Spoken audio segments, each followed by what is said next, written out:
take over. So you don't need any introduction about Vikas Phadke sir. Yesterday we already had introduction about him. So topic today yesterday he spoke about the investment landscape, that is equity or angels, unicorns, that kind of ecosystem. But now he's going to talk about entirely different investment portfolio, that is banking and non-banking financial corporation. In fact, this has been driving India for quite a long time. Much investors came in, and I believe even today, most of the MSMEs are driven by these guys. Not banking. In fact, NBFCs have an invisible hand in countries' growth. I should say, if you understand countries' growth. Um, anyways, I'm not an economist or anyone to say comment on that. Vikas sir will shed more light on that. So over to you, sir. Good afternoon, friends. Am I audible to all of you? Yes, hello. Perfect. Yes. Okay. So today's topic, which we were discussing, is purely on banking and NBFC support to startups. Let us look at the banking background and the NBFC background. We are all aware about the banking background. We have worked with banks. We have been associated with banks with a pretty long period of time. Traditionally, banks were in our country since last around 100, 110, 115 years, or maybe more than that. And these banks are actually a startup financing ventures which were run by our forefathers also. And they were actually mainly important in helping the economy to boost up, helping the economy to grow up. Along with it, there is another wave which is called as an NBFC, and it's also called as a non-banking finance company. This non-banking finance company, if you see the historical background of non-banking finance company, these sort of ventures have started up since last 15 to 20 years. And currently NBFCs have grown up in leaps and bounds. There are many reasons why NBFCs have grown up along with the banking. And if you see, banks and NBFCs absolutely play a major role in supporting startups through their various funding avenues. The main purposes of banking and NBFCs is to support the ecosystem, support the economic system of the country. Now, when I mean to say support the economic system of the country is basically, how are they going to support the economic system? They are going to support the economic system by additional fueling of funds, giving up loans, helping people in respect of growing up in their own startups or in their own organizations. Today, we are talking about banking and NBFC support to startups. There are many such programs which are run by banking as well as NBFCs for giving a hand or a helping hand to all these startups. Now, we are going to look at these sort of a support which the banking and the NBFC gives to the startups. Kapil, slide one. The today's topics, whatever we have, it will cover an overview about banking and NBFC. There'll be a NBFC's role in funding of the startups, ways and means of funding by NBFCs, role of banks in startups, differences between banks and NBFCs, business loans for startups by Government of India, popular schemes for startups and MSMEs, startup loans by government, banks, NBFCs, and Government of India schemes for startups. So these are all topics we plan to cover in our session, which we have today. Let us look at the overview of banks and NBFCs. Now, as spoken to you earlier, banks and NBFCs definitely play a major role in supporting the startups through their various funding avenues. When I speak of funding avenues, there are a lot of avenues which they which helps individual as far as getting loans are concerned. The major avenue as far as banks is concerned is sanctioning of your term loans, sanctioning of your working capital loans, sanctioning of your educational loans, sanctioning of your equipment loans. Similarly, NBFCs also do play a lot of role in respect of giving up loans, giving up funding avenues in the form of equipment loans, in the form of business loans, in the form of various other small lease finance loans, in the form of LAP, that is loan against property, and all these various types of loans are very much a part of it, wherein they support these startups. When I say support these startups is what? Startups who are into the seed stage, do they need these sort of funding? Definitely. When they are in seed stage, they definitely need a working capital limit for moving up into a second level. But when they are in pre-seed stage, they have funds of their own, they have funds of their friends, relatives and all. So when these banks and NBFCs come into picture as far as these startups is concerned, banks and NBFCs normally come into picture when these startups are concerned in the seed stage and further into a mezzanine stage or further into a Series A, Series B, Series C, depending on the requirement of the particular NBFC, a particular startup. Uh, all these banks and NBFCs are regulated by regulatory bodies. NBFC is regulated by the Companies Act. It is overviewed by the Companies Act and regulated by RBI. So as banks also are regulated by RBI. So there are definite rules, definite regulations, which have been laid down by RBI on the basis of which banks and NBFCs do function in their own capacity. NBFCs are operative under the supervision of RBI, but they are not the formal system or a part of the formal payment system. When I speak of normal, not a part of the formal payment system of RBI, is basically the payment terms, the payment conditions are not regulated by RBI. Though it is a regulatory body, RBI, it is a monitoring and a supervising body to a larger extent as far as NBFCs are concerned. NBFCs mobilize resources and provide small loans at payable cost. This way, they have supported smaller enterprises to a very large extent. What do you mean by mobilize loans or mobilize resources? Now, one of the main things about it would be that how do NBFCs get money? From where do NBFCs get money, or from where do NBFCs collect money so that they can pass it on to, they can pass it on further to the people who deserve it or the people who want in the form of a loan? The mode of funding for NBFCs is absolutely in a different form. NBFC is what? It is non-banking finance company. It's a company which is registered under the Companies Act. It is a company which has an ample, good amount of share capital with it. So it can go ahead and raise funds. Raising funds for NBFCs are normally through fixed deposits, which the NBFC gathers from the local people, from the general public as such. It goes on by issuing of debentures. It goes on by issuing of preference shares. It goes on by issuing of basically taking long-term loans from banks at a sustainable and a sizable interest rate. So these are basically the funds on the basis of which NBFCs mobilize their own resources. Once they mobilize their resources, they have to give away these resources. They have to lend out these resources. The main function of NBFC comes from lending of the money which they collected from mobilization of these resources. These lendings are normally happening to small enterprises, to medium scale enterprises, to large scale enterprises. So it depends on the capacity of the enterprise as to what sort of a loan it has to take and what sort of a repayment terms, and everything has to be fixed as far as these loans are concerned. The other thing which is most important as far as bankers are concerned, banks can be a greater source for startups to generate the funds other than investors.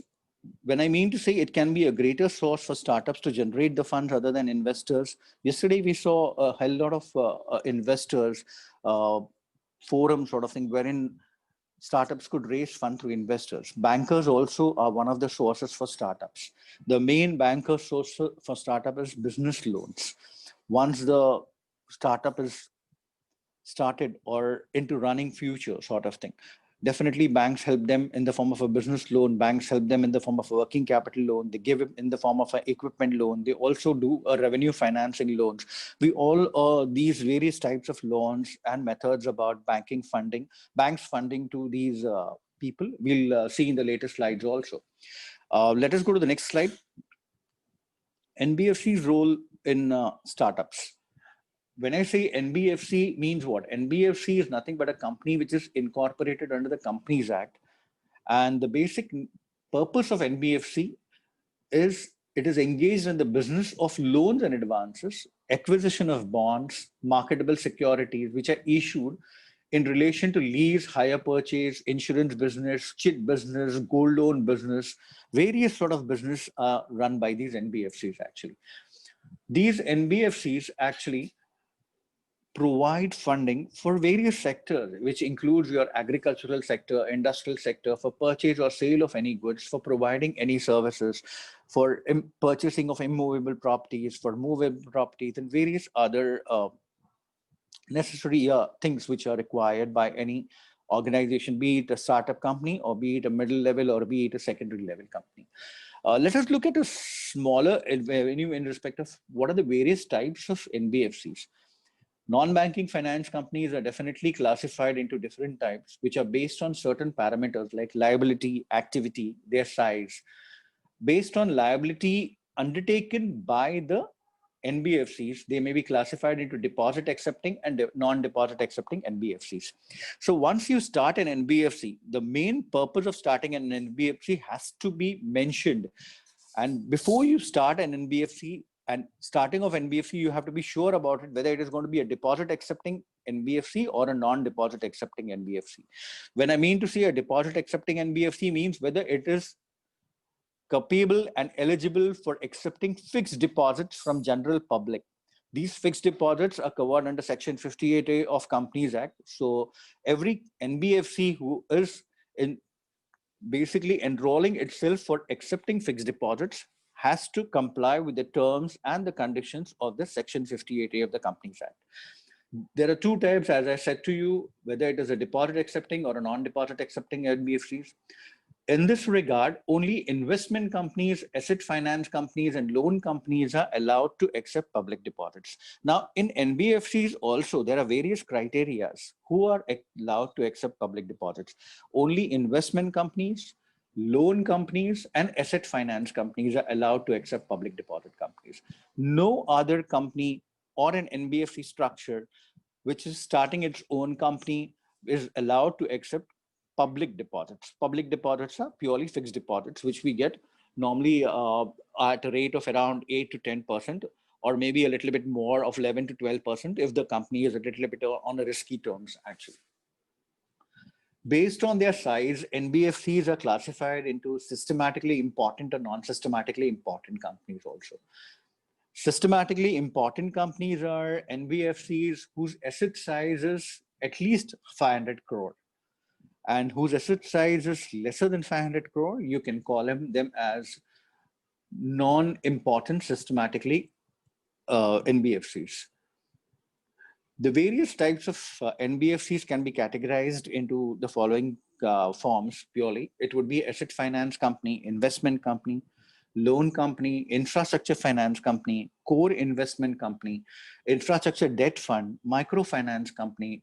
The non-operative finance companies, NBFCs, could be purely in the form of a financial holding company or a mortgage guarantee company also. So there are various forms of NBFCs, and all these forms basically play an important role in channelizing the scarce financial resources to capital formation. They supplement the role of banking sector in meeting the increasing financial needs of the corporate sector. Many small ventures have absolutely emerged with a view of encouraging different types of investments. The expansion of, the next slide, Kapil.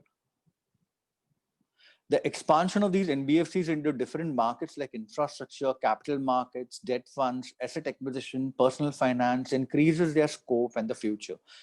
NBFCs have absolutely shown their presence in the rural areas where traditional banks do not lend money. This can be absolutely a benefit for the poor people greatly. I would like to give a small example in respect of rural sectors, NBFCs in rural sectors. When we speak about NBFCs in rural sectors, NBFCs which provide gold loan to all these rural sector areas wherein people want money, they want immediate funds, they want immediate cash.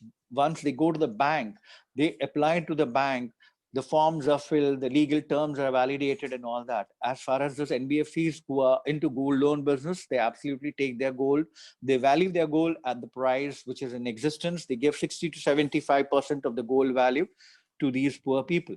So NBFCs actually, they have entered or made inroads into rural areas to a very large extent. Especially, I would like to mention a lot in, if you see the total geography of India, NBFCs who have entered into the rural sectors to a very large extent are more prominent in the southern states. All of you guys are from the southern states normally. You will find these NBFCs making inroads into Andhra, into Telangana, into Kerala, into Tamil Nadu by providing funds, by providing facilities to these poor people at a very reasonable rate. Reasonable rate, I mean to say they are not reasonable as bankers, definitely, but then the normal process, the normal delay which the bank has, they don't have it actually. That is only the major advantage as far as these NBFCs are concerned. Though the interest rates are slightly higher than the bankers, normally an NBFC's interest rate is higher, say around 300 to 400 basis point over the PLR rate. If the PLR rate of State Bank of India, let us take for example, is around 7.5%, NBFC's rate would be 300 basis point higher, which would be around 3% higher than SBI. So probably it would be somewhere between 10 to 12% as far as NBFC's rate is concerned. But then the outgo or the outflow or the incoming of funds to these small investors, to these small startups are on a much larger scale. NBFCs absolutely also rely on short-term funds, which are lent out for longer terms to small and medium enterprises, which brings in the risk of asset liability management. What do you mean by NBFCs also lend out short-term funds? Short-term funds are funds required by startups for absolutely a very short purpose. Like, for example, a startup is into a seed stage. It has its own funds, but due to some certain inflow of money which doesn't come on time, it is not in a position to pay its monthly salary to its employees. Then in that case, the promoter will not go to a banker to get a short-term funds, because once it goes to a banker for getting a short-term funds, there'll be a delay as far as payment of salary or payment of or meeting his operating expenses are concerned. So in these matters, NBFCs are absolutely handy for these medium, small enterprises, from where they can collect these short-term funds and absolutely meet their own needs. These short-term funds are probably for a 6-month period or for a 1-year period, which could be repaid in a span of 6 months, or which could be repaid in the span of 1 year also. You can also repay it earlier in case of the terms and the agreements of the NBFCs do match with every whatever the agreement norms are there as far as the NBFCs are concerned. Shall we go to the next slide? The next one is ways and means of funding by NBFCs. As we already said, NBFCs are normally bankers or financial companies who operate under the supervision of RBI, but they are not part of the formal payment system. They mobilize their resources and provide small loans at payable cost. This way, they support the smaller enterprises. The first main form and the mean of funding by NBFCs is towards in the form of a business loan. When we are speaking of business loan, NBFCs can be referred by giving a greater financial support to small and medium scale enterprises. Traditionally, banks and other informal sources of lending have been the two preferred most options when it comes to smaller or personal loans. But NBFCs in the recent years have become a go-getters as far as providing these business loans for MSMEs. As compared to bankers, their lending norms for NBFCs are relaxed. As compared to bankers, NBFCs don't have to pledge any collaterals in the form of securities to these MSMEs. A good credit score with a simple application form is absolutely enough to initiate the process of the loan. The loan is disbursed well within time. These are purely business loans. There is no interference of this NBFC with the enterprise to see that the loan is being utilized by the person for business purposes or meeting his personal liabilities or meeting his personal gains. So all these things have helped MSME to build up inroads and to provide funds to all these small and medium scale enterprises, MSMEs. When we speak about small and medium enterprise or MSMEs, we also include your smaller startups. We also include startups which are in the first two levels or maybe in the third level also, who are looking out for funds in respect of their business loans, meeting their operating expenses, meeting their cash flow expenses and their cash flow needs.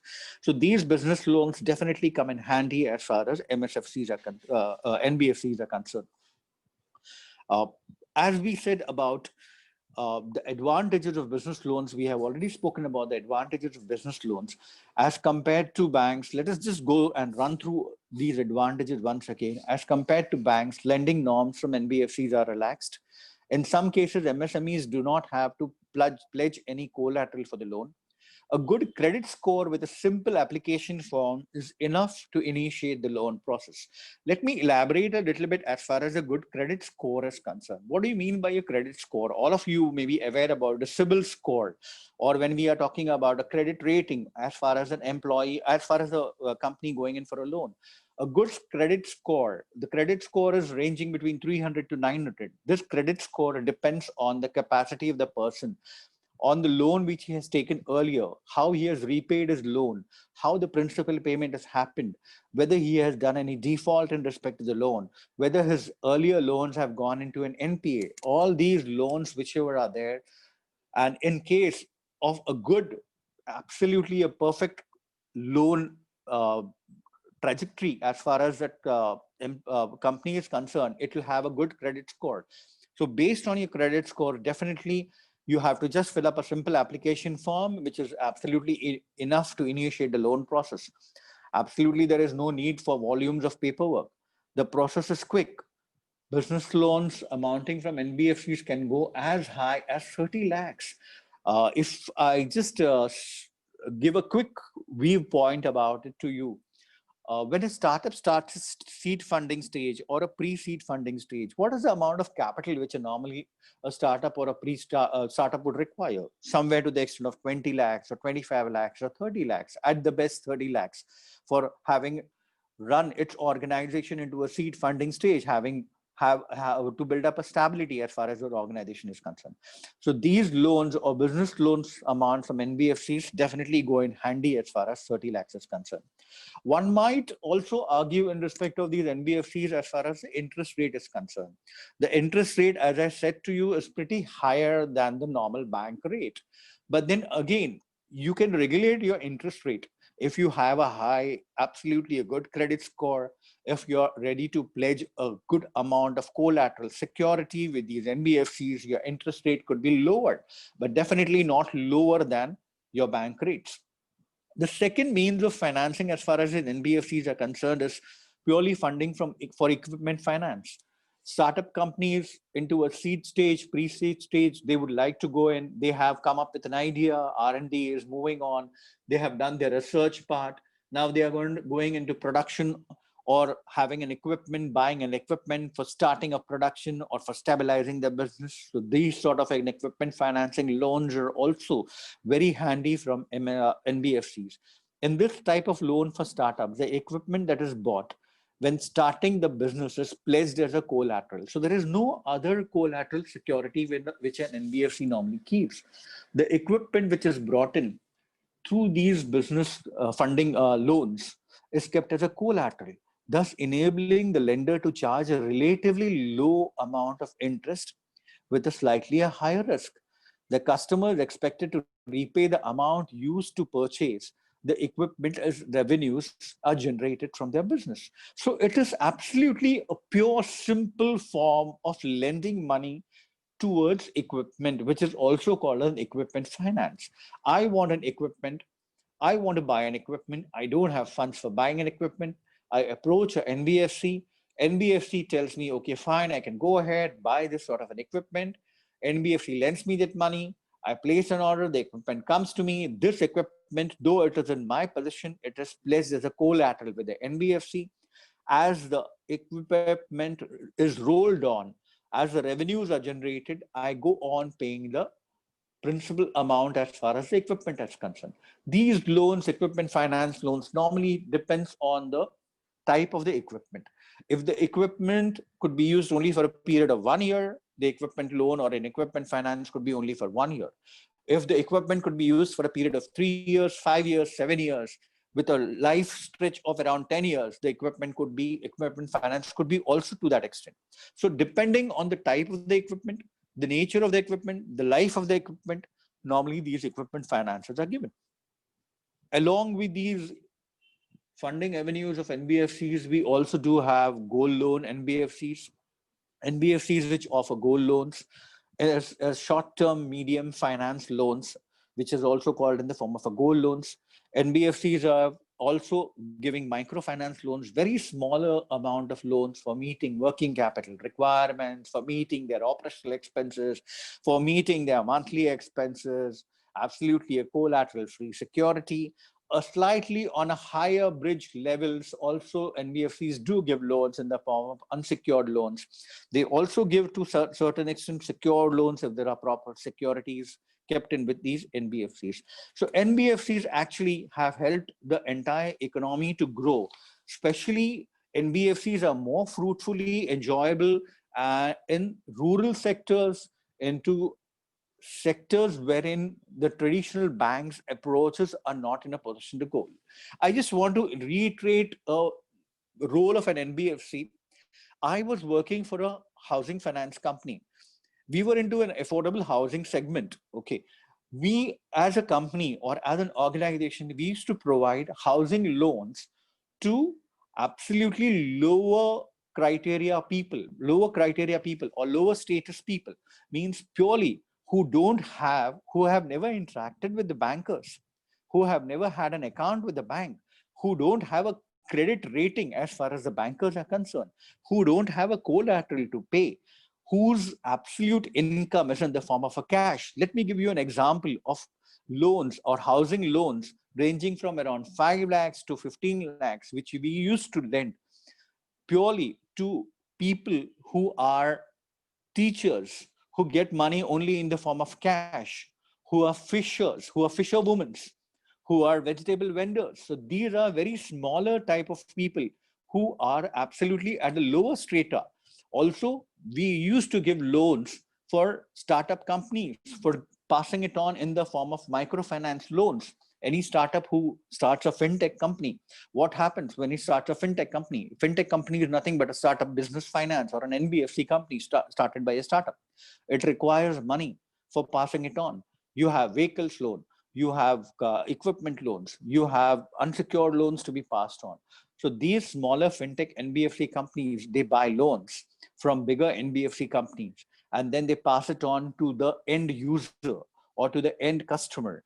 The rate of interest or the net interest margin normally earned by an NBFC, whether it is a smaller NBFC or a larger NBFC, is somewhere to the extent of 4%.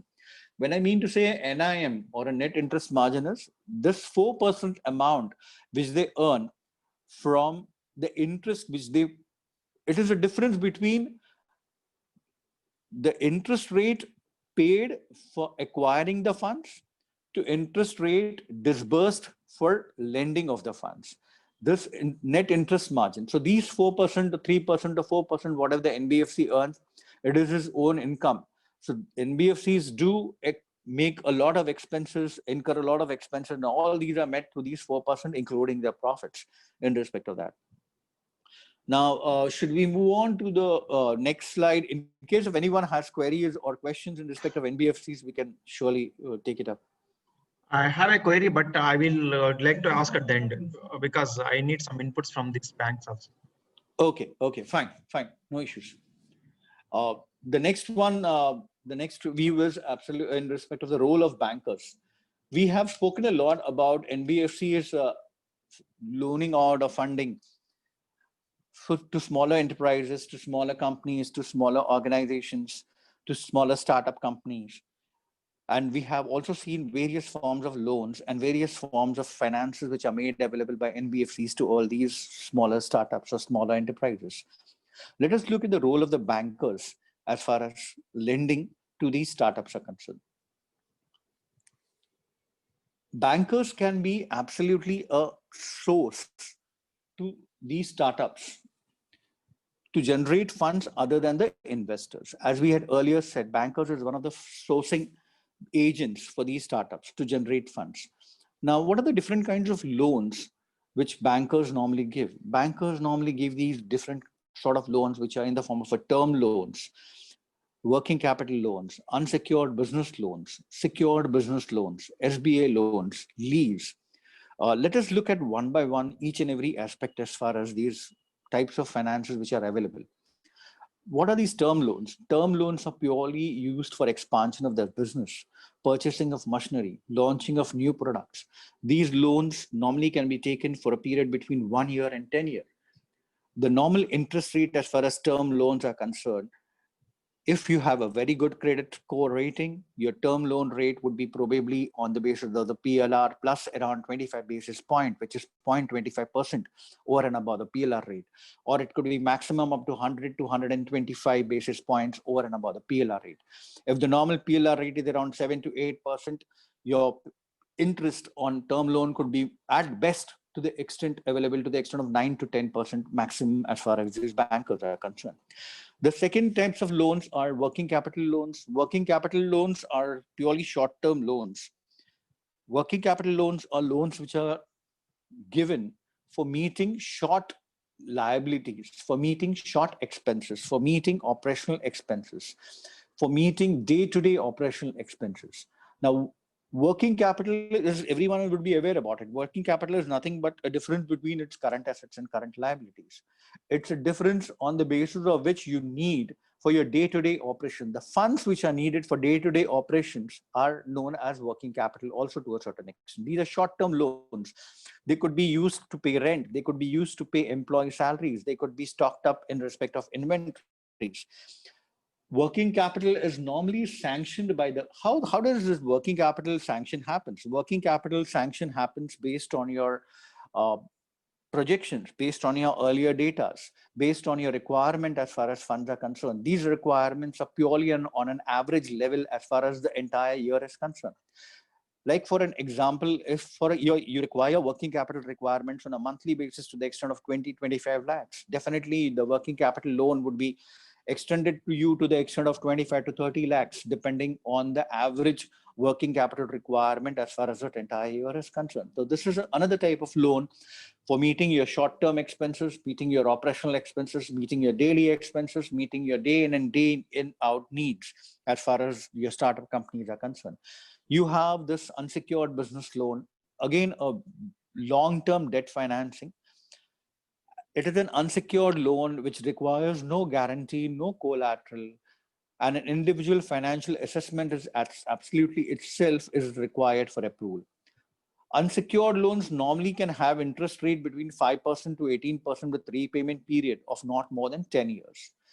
Unsecured business loans normally are not given by bankers. Unsecured business loans are normally not given by bankers, which are regulated by RBI and which come under the norms of RBI. Like, for example, public sector undertakings, cooperative banks.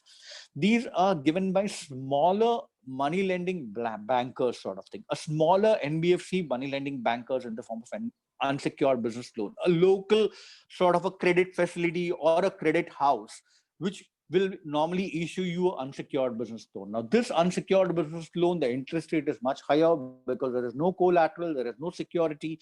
It is for a period of 1 year to 10 years, depending on the repayment.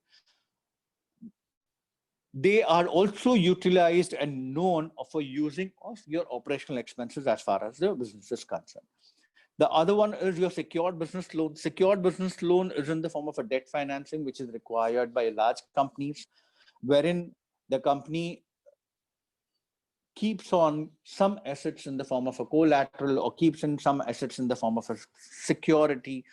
The secured loans, the interest on the secured business loans are comparatively lower in comparison to your normal unsecured loans. Secured business loans is also one of the major important criteria as far as securing your term loan is concerned. The other type of loan which is also given is called an SBA loan. SBA is nothing but a smaller business administration loan. It's an independent administration works with various group of money lenders and bankers that give loans to private companies in their areas. This is an important type of a debt financing for smaller businesses. Now, in this, how it happens, the SBA will not loan the cash to the private company. Rather, they will give the assets to the middle people, a financial lender or an institution or a group banks, as they loan the cash to you. Now, normally, how does it work? They will give in the form of an assets to a financial lender or an institution, and who will lend the loan or the cash to you. So it is an intermediary between a financial institution and a person who is getting a loan or who is taking a loan.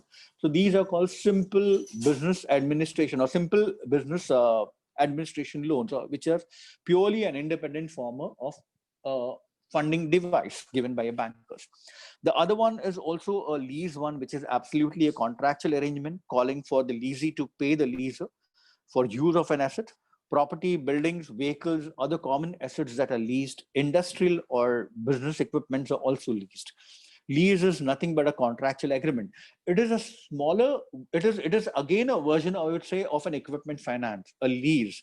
A lease is purely an agreement wherein the leasee agrees to pay on the substantiation of the equipment to the lessor in respect of its payment terms. And this is financed by a bank in normal circumstances. So we have actually seen the various types and the avenues as far as funding resources by bankers are concerned. But again, let me tell you, as far as bankers are concerned or the banks are concerned, the lending rates are lesser than NBFCs. The process taking is much higher than NBFCs. The formalities of completion, the paperwork is higher than NBFCs. The security as far as bank is concerned is much larger than NBFCs.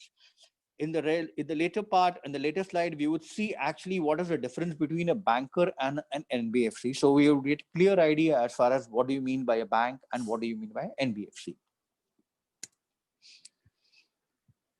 A banker is a regulated body, again regulated by RBI Banking Act. NBFCs is again a regulated body, which is regulated by Companies Act and under the direction of the RBI. How is the loan sanctioning process of a bank? A loan sanctioning process of a bank is moderately stringent. When I mean stringent, you have a lot of paperwork, you have a lot of approvals, you have a lot of sanctions, you have a lot of criteria which are laid down by the bankers. Once all these criteria, once all these approvals, once all these formalities are completed, the loan is yours. The banker will sanction you the loan. The terms of the loans are pretty exhaustive. It might move from 1 year to 10 years. The interest rates are lesser in comparison to NBFCs, but the sanctioning process is much heavier. NBFC loan sanctioning process is absolutely easier, faster, quicker, and that is one of the major advantages as far as NBFCs in moving into inroads of urban, of rural areas, of lesser areas where traditional bankers have not been in a position to reach. So NBFCs have gathered a good amount of market into these areas also. What are the product offerings for bankers? We have seen the various types of loans and various types of products which are offered by the bankers. NBFCs normally offer property loans, NBFCs offer gold loans, NBFCs offer lease contract loans, equipment finance loans. NBFCs normally offer loans which are related to the property, which are related to collateral security sort of thing. What is the interest rate benchmark? Interest rate benchmark of bankers are purely the PLR rate plus some basis point margin, which is some basis point higher than the PLR rate. NBFC's rate is the retail prime lending rate, that is a PLR rate, plus the spread. The spread could be between 2%, 3%, 4%, 5%, whatever amount is there. Like for example, an NBFC could go ahead to charge you an interest rate of 18% also if you don't have proper papers, if you don't have a good credit score, if your loan is absolutely a risky loan, if getting a repayment as far as your loan is concerned is absolutely dicey for that NBFC, your rate of interest could be higher. So the spread is definitely higher. The spread could be between 3%, 4%, 5%, depending on your nature of loan and the risk taken by the NBFC in granting you the loan. The next one, the overdraft facility is absolutely available as far as bankers are concerned. When I mean to say overdraft facility, the bankers do give a overdraft facility loans for your deposits which you have kept. Like for example, if you have kept a fixed deposit with banker, the fixed deposit is fetching you interest of around 8%. You can go ahead, go to the banker, take your fixed deposit receipt, pledge it with him, and get a loan against that fixed deposit. If you're getting 8%, the banker will charge you 9.5% in the form of an interest. So at best, the maximum amount of outgo to you at that particular point of time would be 1.5% plus your normal interest, which you're going to earn. So this sort of an overdraft facility is agreeable by the bankers. Overdraft facility is also given by bankers to these startups who normally open current accounts with bankers, who do enjoy these overdraft facilities for meeting their day-to-day expenses. Overdraft facilities are normally into funded basic facilities and non-funded basic facilities as far as bankers are concerned. NBFCs, they don't have any overdraft facilities. The next one is passing of interest rate benefit to the existing borrowers. There is no room for passing of the interest rate to the existing borrowers. Not much room, more existing borrowers. And NBFCs, they definitely have a high chance for existing and new borrowers to get benefited from discounts and offers. When I say high chance of existing and new borrowers to get benefited from discounted offers, let us take an example of NBFCs who are into gold loan, NBFCs who are into housing loans, or NBFCs who are into smaller term loans or sort of thing. If there are ample amount of funds in the market, if the liquidity is perfectly, absolutely higher, the interest rate charged to you will be lower. If the liquidity is lower, the interest rate charged to you will be at a bit higher level. Today, if I take a loan from an NBFC, they might pay me, they might charge me an interest of 15%. Tomorrow, day after tomorrow, if anyone else goes, it can be reduced to around, say, 12%, 13%, depending on his credit score, depending on the liquidity, depending on the chances of the existing and the new borrowers. So the interest rates actually are not fixed as far as these NBFCs are concerned. They depend on individual customer to customer, the environment, the economical conditions of the country, the liquidity patterns, and everything basically. Prepayment convenience through NEFT, it is purely available at all the banks. NBFCs normally prefer post-dated checks. Also, they do take these funds in the form of ECS or a direct credit or the NEFT facilities through this. Interest rate, as we have spoken, they are comparatively lower in comparison to the NBFCs. Interest rate of NBFCs depends on the property and the applicant, and most of the time, it will be higher than the banks. Should we move on? Any questions on these two, as far as bankers, loans, NBFCs are concerned? So let us move, sir. Not a problem. Okay, because this is becoming theoretical. That's why I was thinking about it actually. Yeah, sir. So participants, if you have any questions, like you can ask in the middle. Not a problem. Yeah, absolutely. So it'll be at least a little bit more interactive rather than being me to a very theoretical extent, actually. Yes, exactly. Yeah. So, yes, sir, we can move on. Not a problem. I think okay. They are waiting to ask the questions at the end. Okay, no issues, sir. No issues. Yes, sir. No issues. We can definitely move on. Now we are purely going to cover in our slides what are the actual business loans for startups by the Indian government.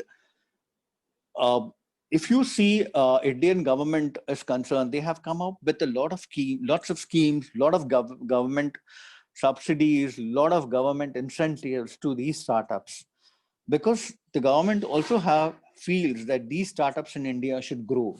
They should reach a particular level. You could have heard our PM saying about Atmanirbhar. Atmanirbhar is self-sufficient or self-suffice. So everyone wants to be a self-suffice. So government of India is also helping these startups to become self-sufficient in respect of that. And to provide a hand or supporting hand to these startups, they have come out with various schemes and various business loans for these startups. There are more than 39,000 startups in India at present who have access to many private equity and debt funding options. However, it's absolutely a challenge to get a funding when the business is just an idea or it's in the early stage. When I mean to say it's an ideation stage or it is into early stage, it is very difficult for any startup to get these funds. So at this point of time, these government loans or these Indian government schemes help them a lot.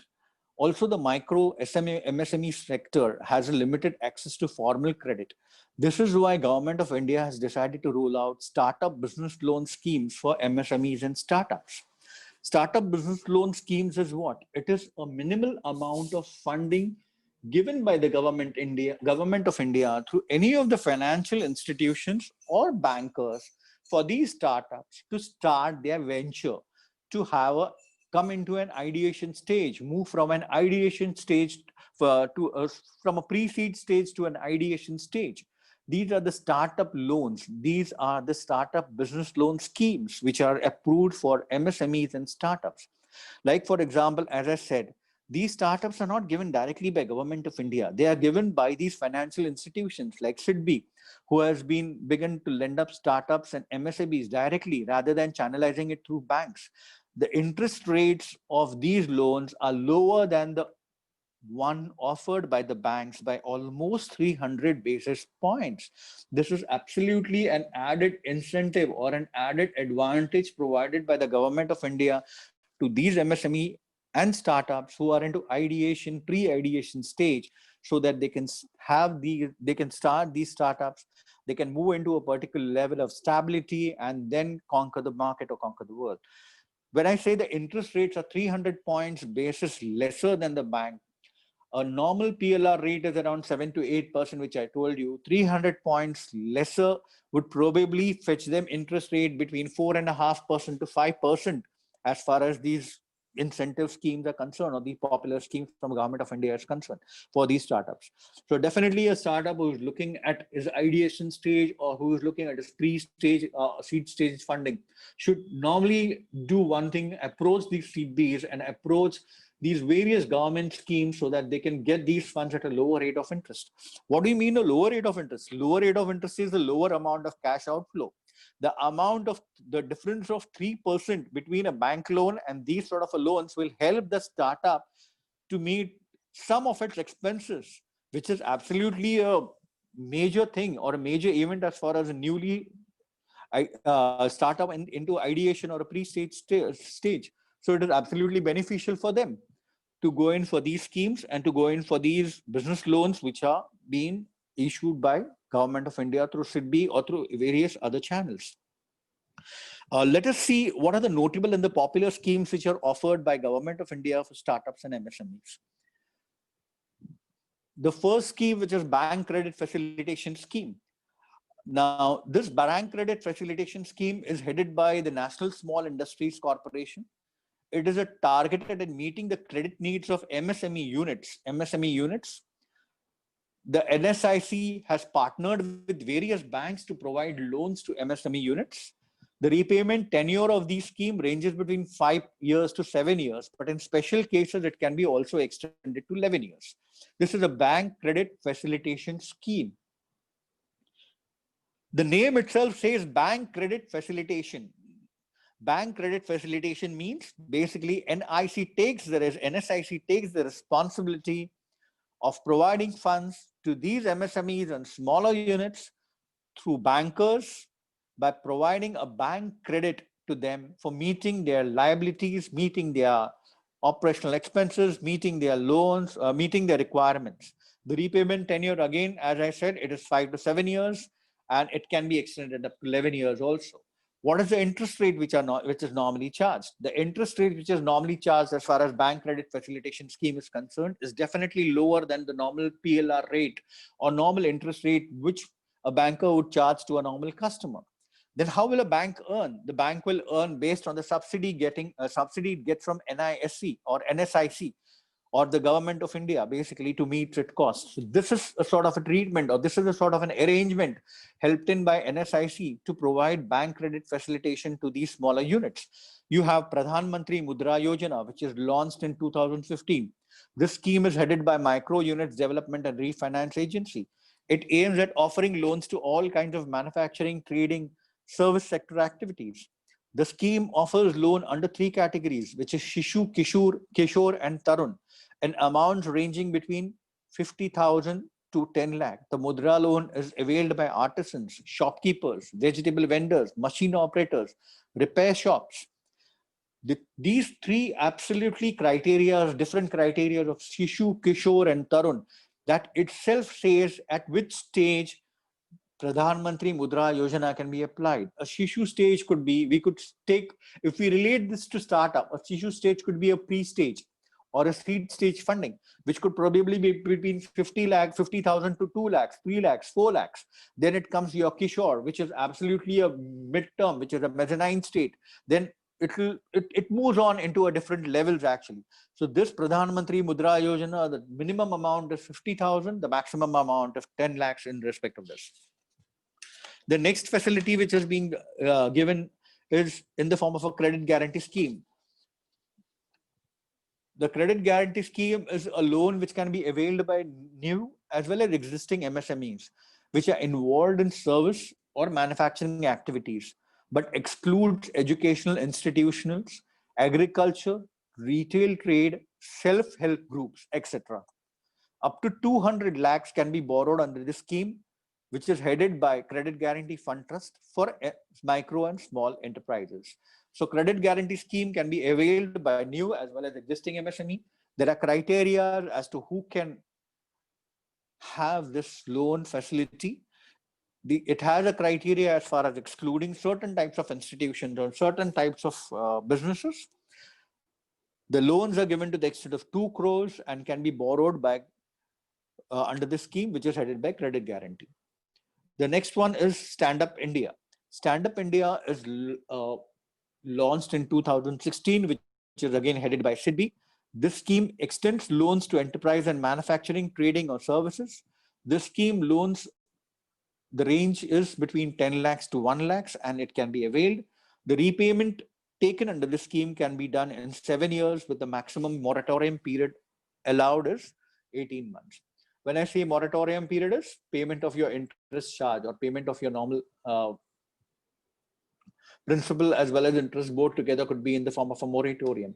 As you must have heard a lot about moratorium sort of thing, which had been relaxed right now till August 2020, which was relaxed by the finance minister till August 2020. When I said moratorium means the person who takes this loan need not pay the interest amount or need not pay the principal amount right in this time of 3 months or 4 months, but later on definitely it has to pay. It cannot, these interests and these principles cannot be waived off. It is a basically deferment of your loan installment or your interest so that you can meet your day-to-day needs. That is called a moratorium as far as any segment is concerned. The next one is Sustainable Finance Scheme. This is also headed by SIDBI. It aims at offering loans to industries that deal in green energy, renewable energy, technology, hardware, non-renewable. The government has started this scheme with an intent to offer support to the entire value chain of cleaner production, energy efficiency, and sustainable development projects. You have various energy efficiency projects, like you have solar energy projects, you have agri-tech projects, wherein you have absolutely a cleaner production level without having a messy around into that. So all these are purely funded by these sustainable finance schemes. These are the various funding avenues which are helped in by the government of India as far as helping these startups for getting loans are concerned. Let's move on to the next one.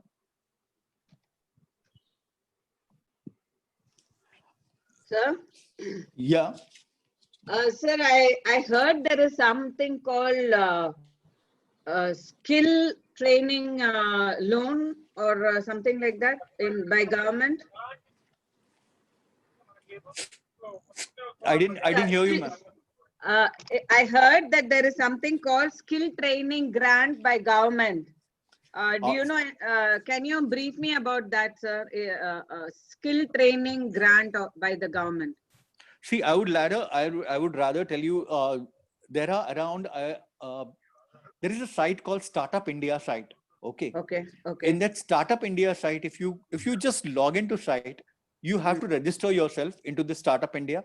You have to have a user ID. You have to have a password. Okay. This Startup India site, you have 125 schemes which are listed by Government of India.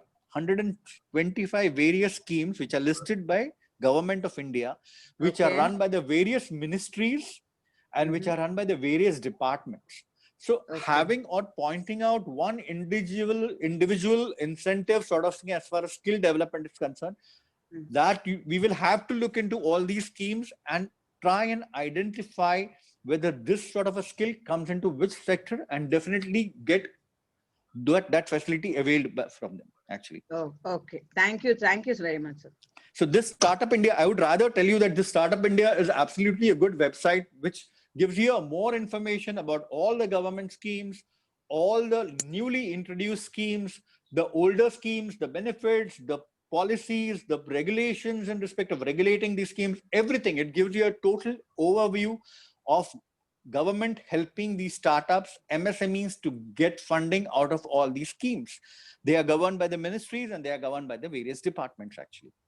Okay. Okay. Thank you very much, sir. Yeah. Let us look at startup business loan rates, which are normally given by banks and NBFCs. HDFC Bank normally gives you a lending rate, loan rate of 15.75% per annum onwards. HDFC being a private bank, it will normally give you a higher rate in comparison to any public sector undertaking bank. The same as Kotak Mahindra Bank, it's purely at the discretion of the bank, which would range somewhere between 12%, 13%, 14% also. So let us bifurcate now. Let us bifurcate as far as interest rates are concerned. Let us look into what are the interest rate schedules as far as bankers which offer. Public sector undertakings normally. Hello. Hello. Hello. Hello.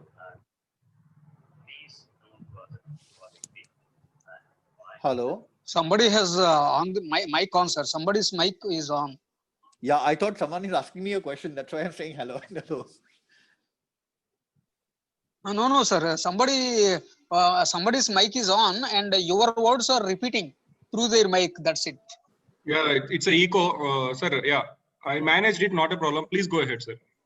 Okay. Sir, Okay. I have a doubt here. Like, Sure. so we have Sure, sir. a new portal called champions.gov.in, Okay. where all the MSMEs can apply for the benefits from Government of India. Okay. Sir, what are the benefits, sir, they are giving through champions.gov.in, and what are the eligibility criteria for MSMEs? And as far as my knowledge is concerned, most of the MSMEs which is having a traction of 2 years minimum, so they are availing the services of that particular portal. Can you please give some insights on that, sir? Champions.gov.in. Okay. Just can you hold on for a second? I'll have to log in, sir. No problem, sir.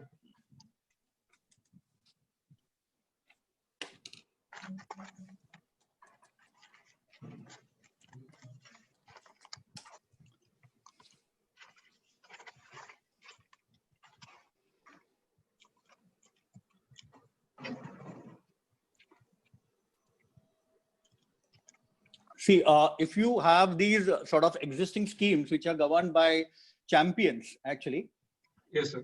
the existing schemes are, the one is Prime Minister's Employment Generation Scheme, which is also called as a PMEGP.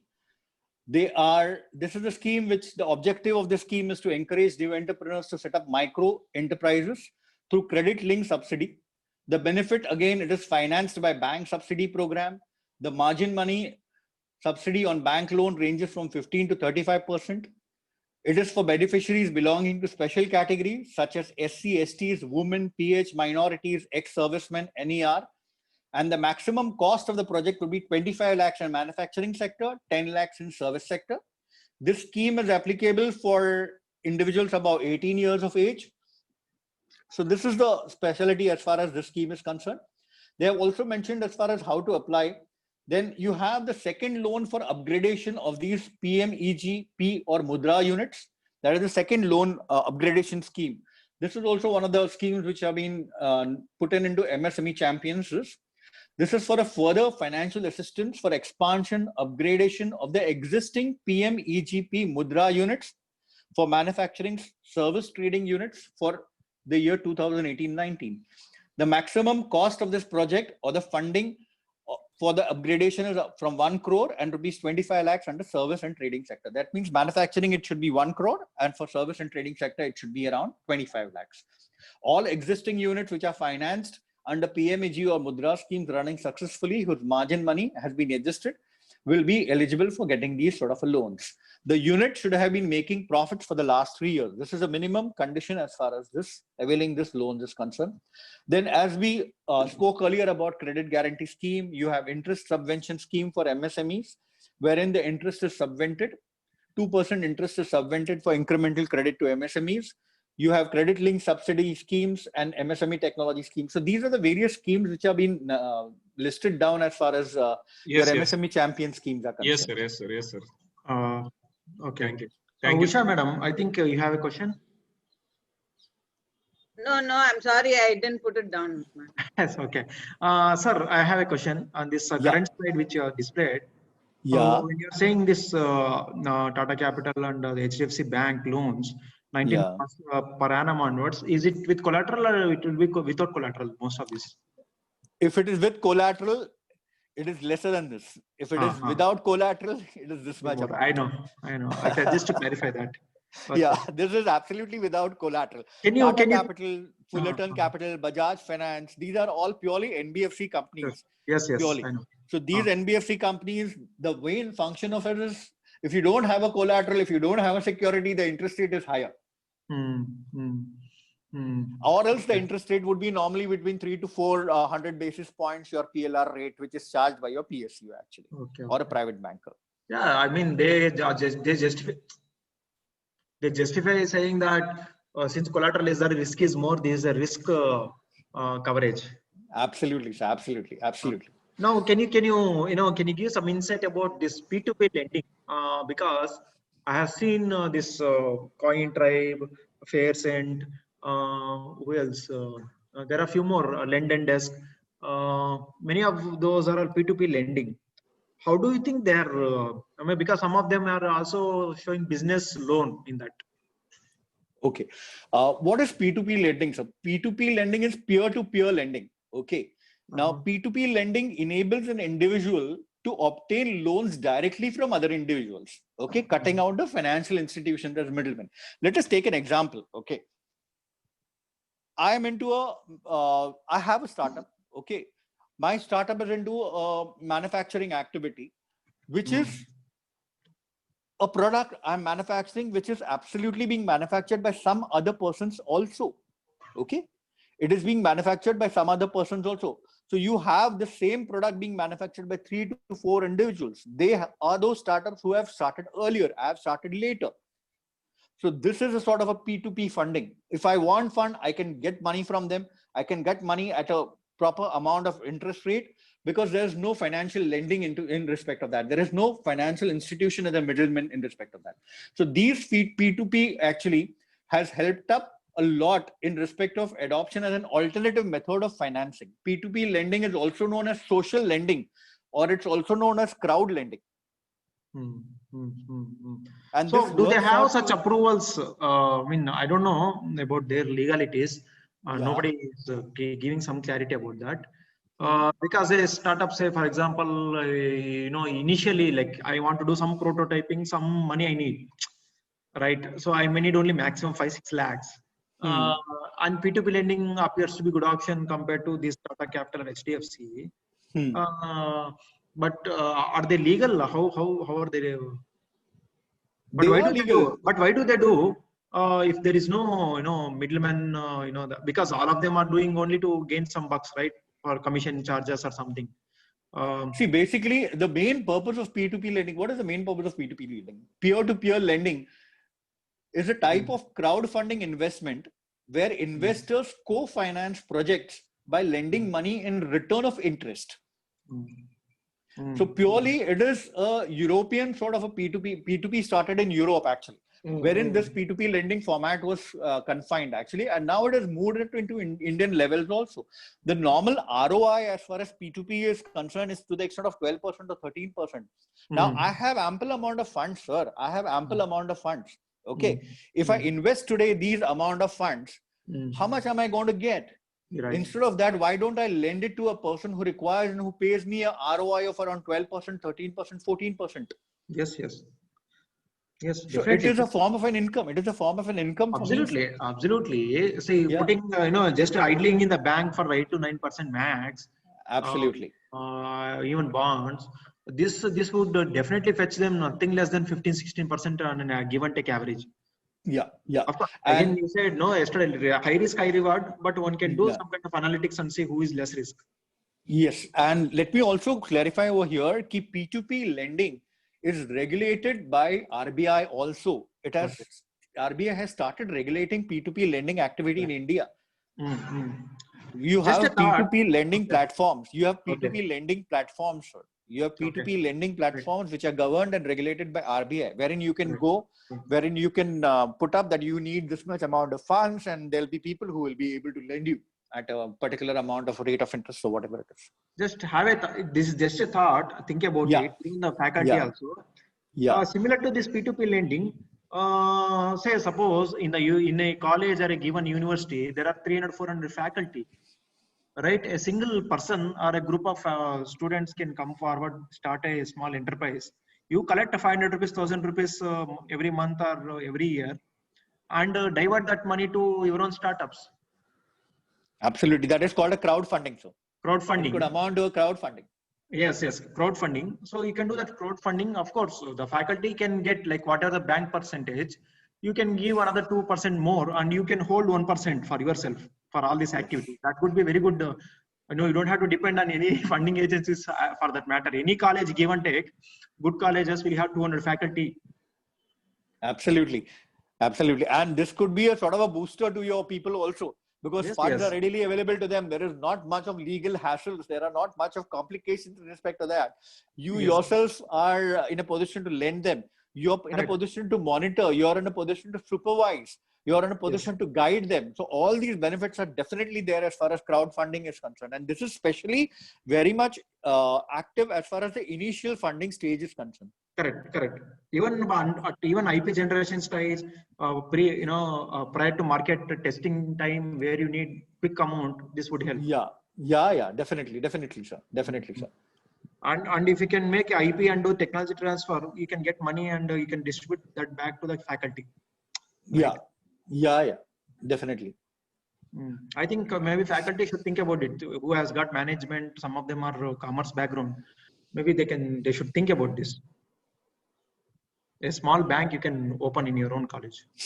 It cannot be in the form of a bank. It can be in the form of Not bank, not a legal structure bank, but philosophically and purpose would serve. Yeah, No? the purpose is served. Sir. Right. Definitely, the purpose is served. So you can do that. Maybe if you can start a Section 8 company, you can even exempt them with the tax. but the tough job is finding the like-minded people. That is the main problem. See, that is always a challenge, sir. That is always a challenge. But a great idea. This is a great idea and best practice also. Yes, sir. See, sir, actually, I believe I have been, like in this sector, 10 years now. I have seen whenever I need this kind of activity where you have greater good in mind, help always comes. Help will come, sir. Yeah, and ecosystem is really vibrant, sir. It's not like that all are hidden now. The ecosystem is vibrant. People are becoming more open now, collaborative, because they have understood even education institutes and companies, unless they collaborate and work together, they'll not be able to do it. So because of this sort of an attitude, people like Narayan Murthy and all those have grown up from scratch, sir. If people were not thinking about helping them, they wouldn't have been Narayan Murthis and they wouldn't be having top tycoons as far as business loans are concerned. Absolutely. Right. So I hope faculty. Sometimes the idea will drive the people into a particular direction. That's it. We hope for the best. Thank you. Sure. Any other people have questions to ask?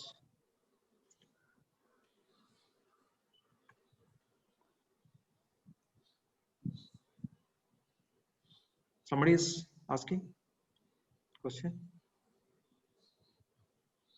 Then I presume that. Sir, I have a question.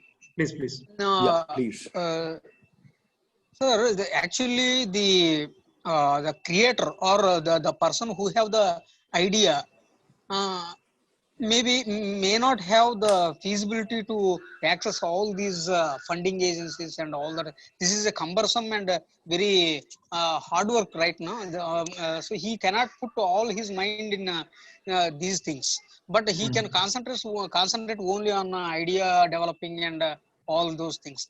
So Right. can these funding agents take the responsibility of building the idea, the background of the idea and foundation for the idea, or development idea, developing the idea by putting the financial things, all that.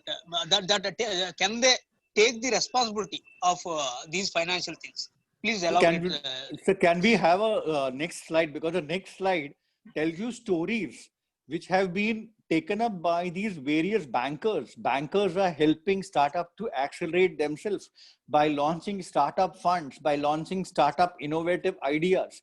Let us look at that slide. So that will give you a more better idea as far as bankers, how they are helping these startups in respect of accelerating, in respect of getting funds, in respect of approach, everything actually. These are purely, see, I'll just give you a brief idea about it. The Startup India initiative, if everyone is aware about it, it was launched in 2016. It was an initiative which was launched by Government of India to cater the needs and boost the budding startup economy of the country. In the light of these governments' increasing focus and launch of startup, various public sector and private sector banks have come up with a number of initiatives to cater to the funding as well as non-funding based banking needs of the startup enterprises. RBI especially has dedicated a pure mailbox to provide assistance and guidance to these startup sectors. RBI has also started a Forex helpline to provide regulatory services for cross-border transactions, necessary guidance from RBI in relation to FEMA. Angel tax has also been removed in respect of promoting investments in the country. All these are basic initiatives which are taken by the RBI. Not only all these, there are few bankers who have also started up various, because everyone in this country has a feeling key. If we are giving a helping hand to startup, definitely our economy is going to grow. Economy will grow. You have a lot of job initiatives to be happening. You have a lot of product IPRs which is raised. Definitely, it's going to be a good economy if you are giving a good hand to these startups. So many of these bankers have taken up their initiative. Like for example, we have narrated a few. Kotak Mahindra Bank has partnered with NASSCOM Startup Warehouse. It has also launched an innovation lab in Bangalore. This initiative, wherein a majority benefit startups under the fintech sector, would also open to investment in startups. So basically, they have partnered with NASSCOM. They have launched an innovation lab. So all these startups who are into fintechs can definitely approach Kotak Mahindra Bank. Axis Bank, for example, Axis Bank is initiative of Axis Bank is also called as a thought factory. Well, how does this work? This bank works with various companies at various stages of maturity, including those at ideation level, such that there are two-way benefits to the lender. It gives an existing, it solves the existing problems. It integrates their solutions into business. These bankers also create a sort of a disruptive environment with these startups so that they don't face any issues, they don't face any problems. HDFCs have helped these startups for taking an initiative in respect of starting an startup for startups, which has been launched. It is applicable as far as in various zones are concerned. It's a Mumbai-based startup accelerator. You have Yes Bank into fray as far as helping these startups by starting their own initiatives. Federal Bank's initiative is also called as a launch pad, which is an exclusive outlet for startup in Bangalore and Kochi.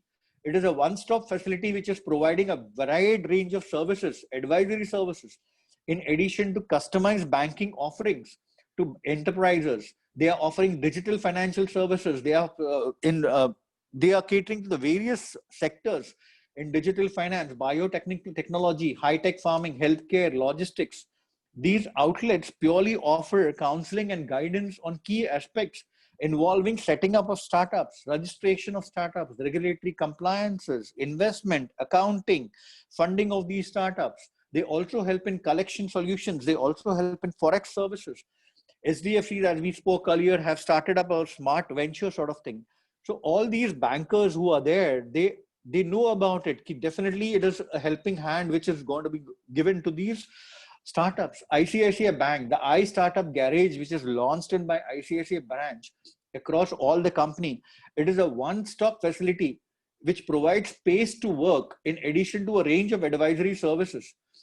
The key benefits includes special deals on legal and regulatory consulting, business networking with the business circles, opportunities to meet leading venture capitalists, private equity holders. So all these initiatives are purely taken by these bankers. Similarly, NBFCs also are taking initiatives in respect of giving a helping hand, guiding these smaller startup companies are concerned, who want to grow up, who are absolutely venturing out, who have a bright idea. They guide them. They guide them to help them in achieving finance, achieving their objectives, leveraging their data, all these things. Similarly, there is a vice versa also happening as far as startup is concerned. Fintech companies have helped bankers in setting up their systems efficiently, in setting up their control systems, in setting up the KYC system. A KYC system has been set up by a startup company to bankers, wherein the bankers have to do nothing, but now all KYCs are automated. So this is an application which is started by startups actually. So absolutely these vice versa sort of trend which is happening nowadays, it's really going to help everyone, the startup, the bankers, the everyone budding financial institutions, as well as those playing a major and a pivotal role in building up the economy.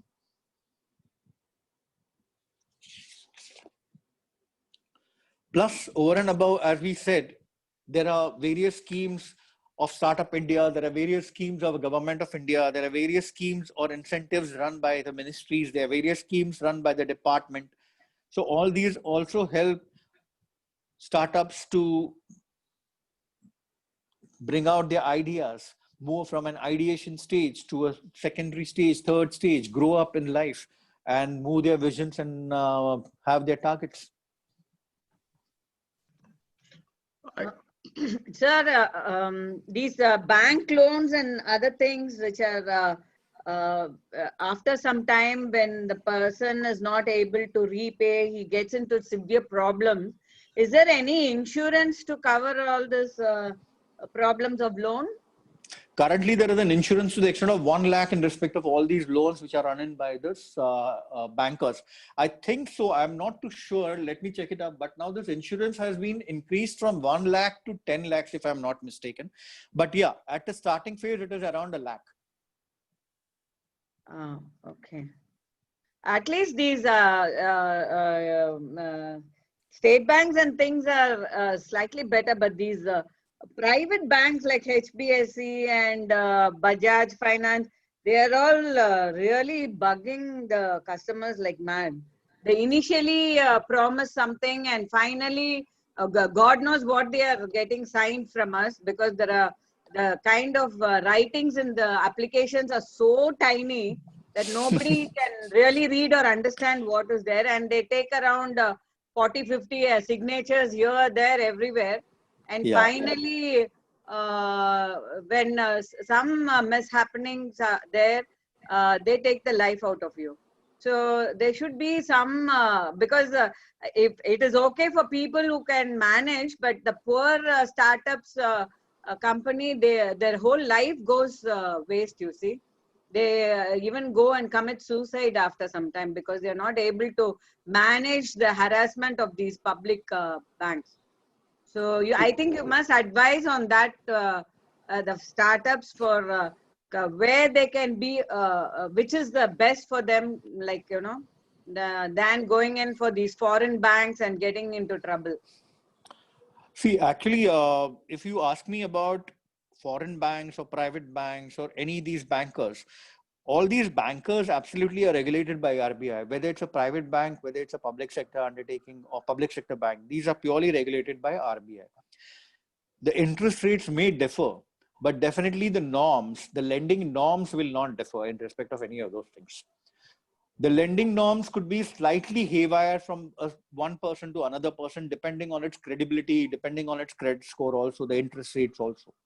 But one thing definitely a person, when he is approaching these bankers, have to take into precautions the right investment decision as to with which banker he should move on, how much time is required by the banker to disburse that loan. Is he able to sustain till the time the amount is not being disbursed? Will he be in a position to sustain even after the disbursement happens? Will he be in a position to meet his cash flow? All these are basically purely not only technical things, but also certain ideation techniques wherein a startup can decide on its own as to how much time limit I have to sustain, how much cash flow is required in this sustainment period, what is the maximum amount of funding which I'll require, how much I'll require right now, how much I'll require next month, how much I'll require a month later. Apart from this, things can go a little bit haywire. So you always have to have a contingency plan ready with you, so that you have two proper plans ready with you. One which is absolutely functional, and the other one is a contingency plan. And based on these, based on your business schedules, based on your business financial projections, definitely you can be absolutely a right decision maker as to moving on with which banker is concerned, because everyone is there to take a business. Tomorrow, let us take the side of a banker also. If I take a loan and I don't pay, the loan, I don't neither pay the interest nor pay the loan. According to the Banking Regulation Acts, if 2 quarters of your interest is not paid, the loan turns into an NPA. Once it turns into an NPA, the banker will have to provide 100% in respect of that loan interest amount which is not getting. How it's going to recover? If the banker is not in a position to recover that loan, how it's going to pay to a person who is absolutely genuine?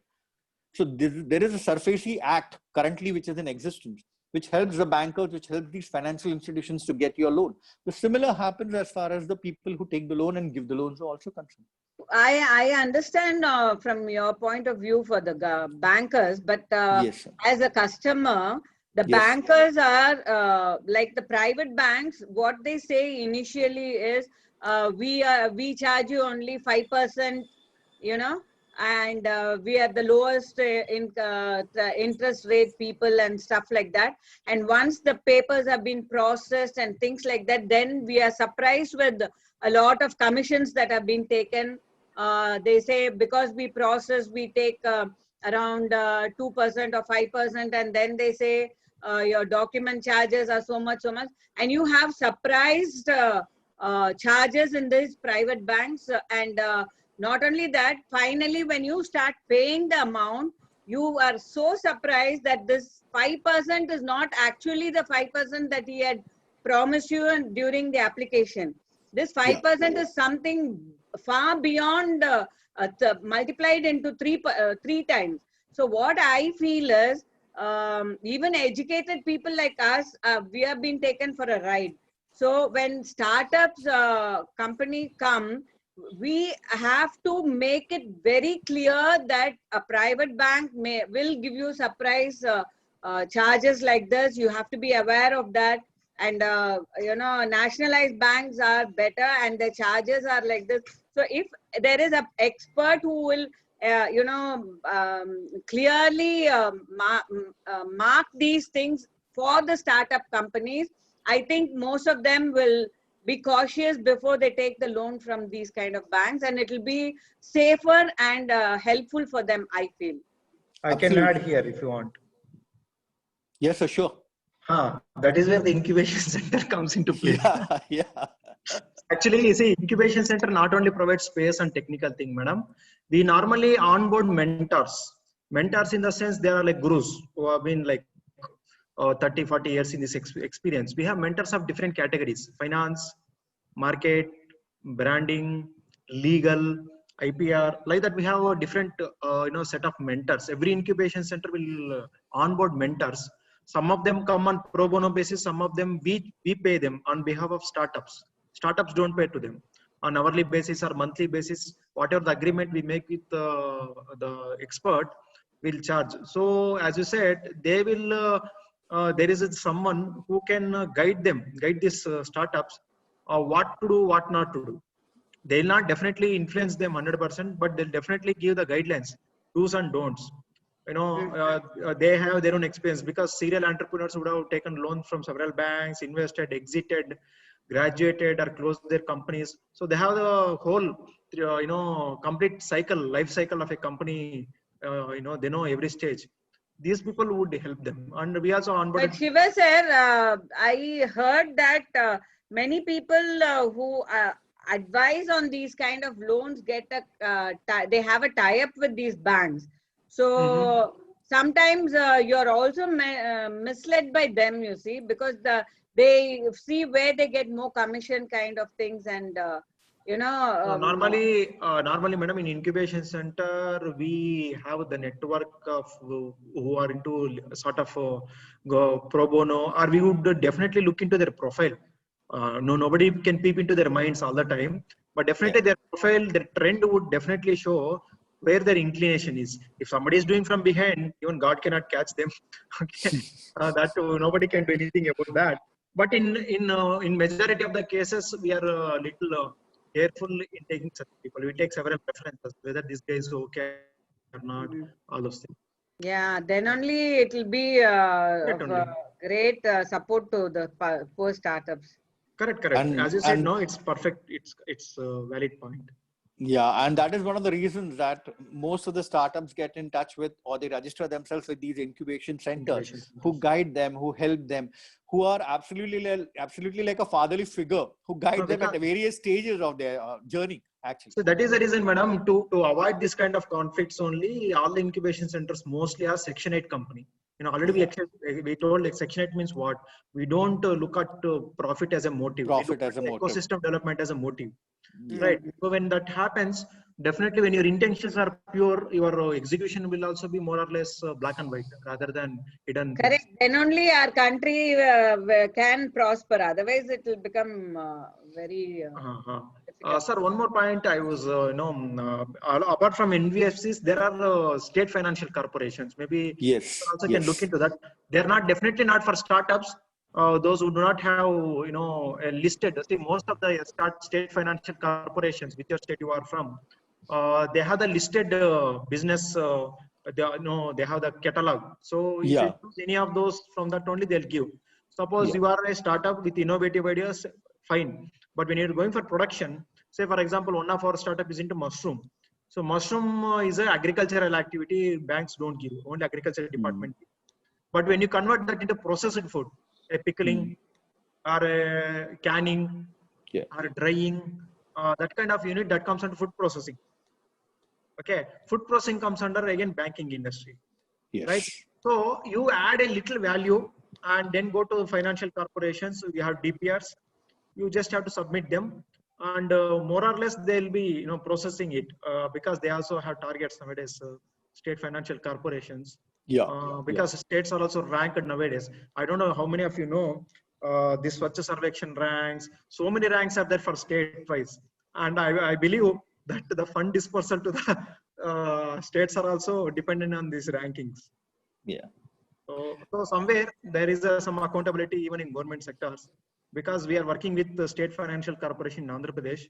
So they are like sort of little flexible in some cases where they could do it. And if you see, 12% is the interest in SFC in Andhra Pradesh, but they are giving 9% rebate. And whomever I am asking, whoever got these loans, at least 80% of them said that they got the that rebate of 9% reimbursement within 2 years. That's absolutely a great subsidy. You have to only pay an interest amount of 3%. That is exactly 3%. Yes. That meets your cash flow requirements at the early stage to a very large extent. And another thing they did, normally when you want to pledge something, some property or something, or mortgage for loan, normally half the loan value amount they'll give. Typically, or half or not, but definitely not equivalent to the value of the loan. Not equivalent to the value of the loan. But in this particular scheme, it's called Young Entrepreneurship Scheme. I think Andhra Pradesh people can take note of it. Other states, I don't know. Here, it's a reverse. If your asset value is like 10 lakhs, you are eligible for 20 lakhs loan. Oh, it's double. Double. because they wanted more MSMEs to come. Because why happened is they set up MSME parks in every district of Andhra Pradesh, like 30 districts you have. In every district they have 3 parks, like 13 into 3, like so it's a big, and each park is containing at least 50 sites. To fill up that many sites, you need to have capital. You need people to fill up. So, to get the land filled with the MSMEs, they started giving away this scheme. And this scheme is especially for young people less than 40 years of age. Also, one more thing, as far as MSMEs are concerned, when you're just taking out this topic, around 350 MSME companies have already been listed on the Bombay Stock Exchange, and their shares are regularly being traded. You have a separate arm with BSE as well as NSE, wherein you can go ahead, list your MSME, come out with an IPO, get funds. So these are basically all the advantages which are being given to startups moving into MSME levels, garnering funds, creating this area is very vast. and everything. This area is very vast. I came to know that. I don't know, sir. You might be knowing, sir. Even for export, there is an agency which will give insurance. Export Credit Guarantee Scheme. Correct. ECGS, you called. And there is another one I heard that if a vendor fails to pay from foreign, these guys will, pay on behalf of them and they do the collection. Yeah, it is a sort of an insurance. It's a sort of an insurance-bearing scheme. It's a sort of an insurance-bearing scheme, actually. So manufacturing startups, I think they should take note of these things. Yeah. Right, sir. Also, here one more, just one last suggestion which I would like to give.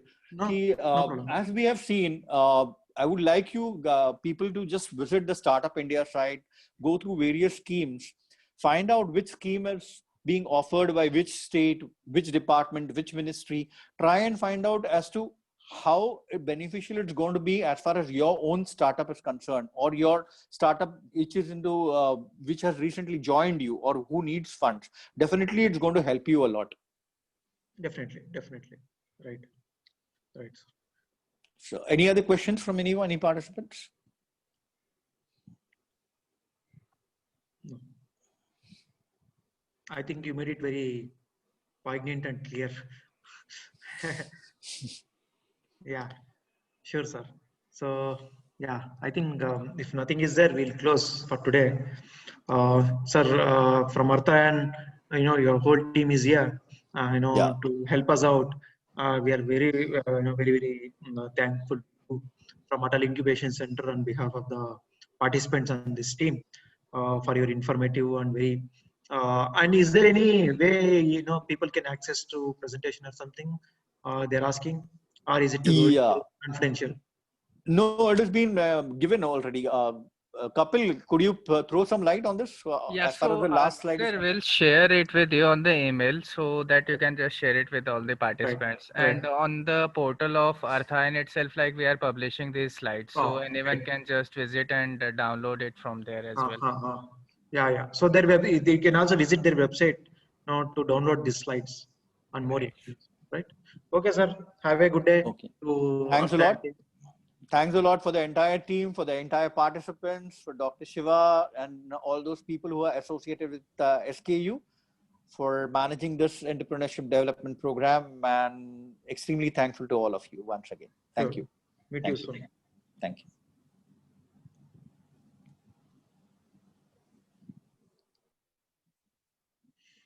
Okay. I think we are completed all the